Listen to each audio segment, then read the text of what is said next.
Hey guys, what's up? Welcome back to another video on our channel. Today's video, it's our review of Thor: Love and Thunder. Yeah, so it is going to be a spoiler review, but firstly, if you haven't seen it, it's a comedy. It's very much in the vein of Ragnarok, so if you saw Ragnarok, you'll probably like it.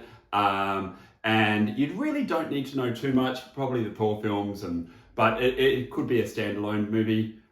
We rate it. So, yeah, you can go and watch it, but we're going to go into spoilers right now, so go and watch it. Indeed. And then come back and look at our review. All right, so we're going to go through a few things like we usually do. Yep. So, our favourite character in the movie, who was yours? Gore. Gore? Gore's awesome. Yeah. He was such a good villain, wasn't he? Yeah. Yeah. Christian Bale did an amazing job with him and he was awesome. And, it didn't clash too much, the two, because he's like a darker villain and it was a comedy film.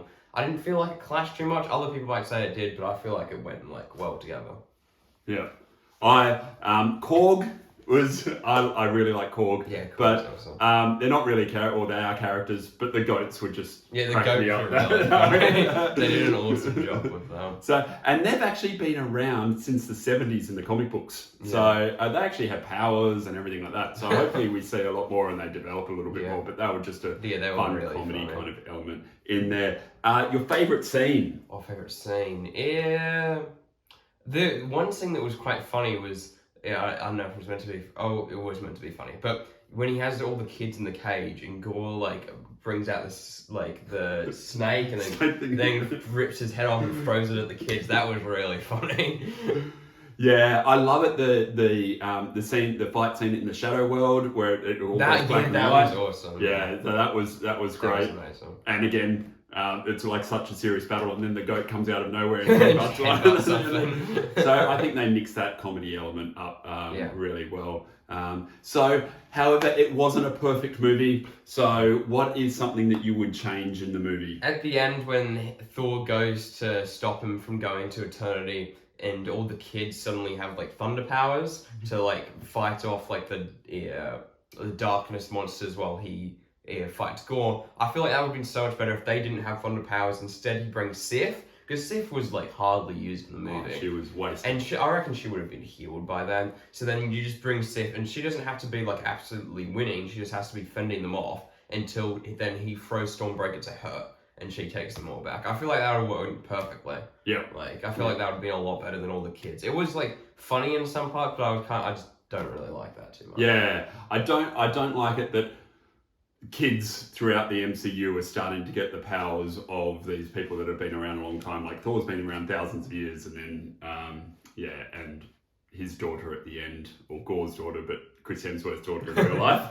At the end, what I would have changed in the movie is Zeus. You've got Russell Crowe, one of the he's a really great actor, and he's Gladiator and things like that. He's such a tough one, and they went for that comedy side of Zeus. I would have loved to have seen a really strong, powerful, no nonsense kind of Zeus fight Gore in the first half an hour, and that Gore actually beats him and kills him. And that really sets up the threat level of Gore. We heard him kill gods, but we didn't see any of it. I would have liked to have seen it. It would have been good if we saw him on camera kill a Gore. Yeah. Other than that first one, that was just nonsense. That.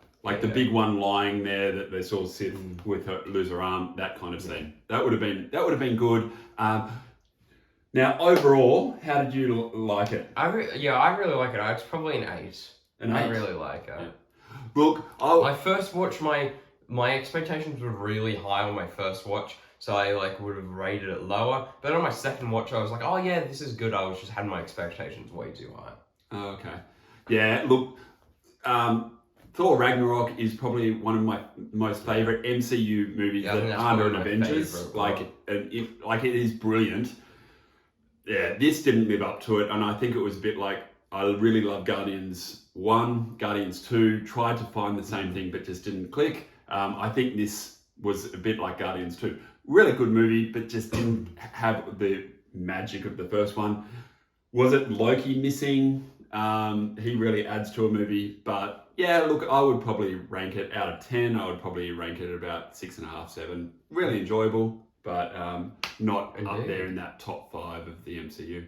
Anyway, hope you enjoyed our review. If you liked it, click, subscribe, all those things. And I'm the father. And I'm the son. Thanks for watching.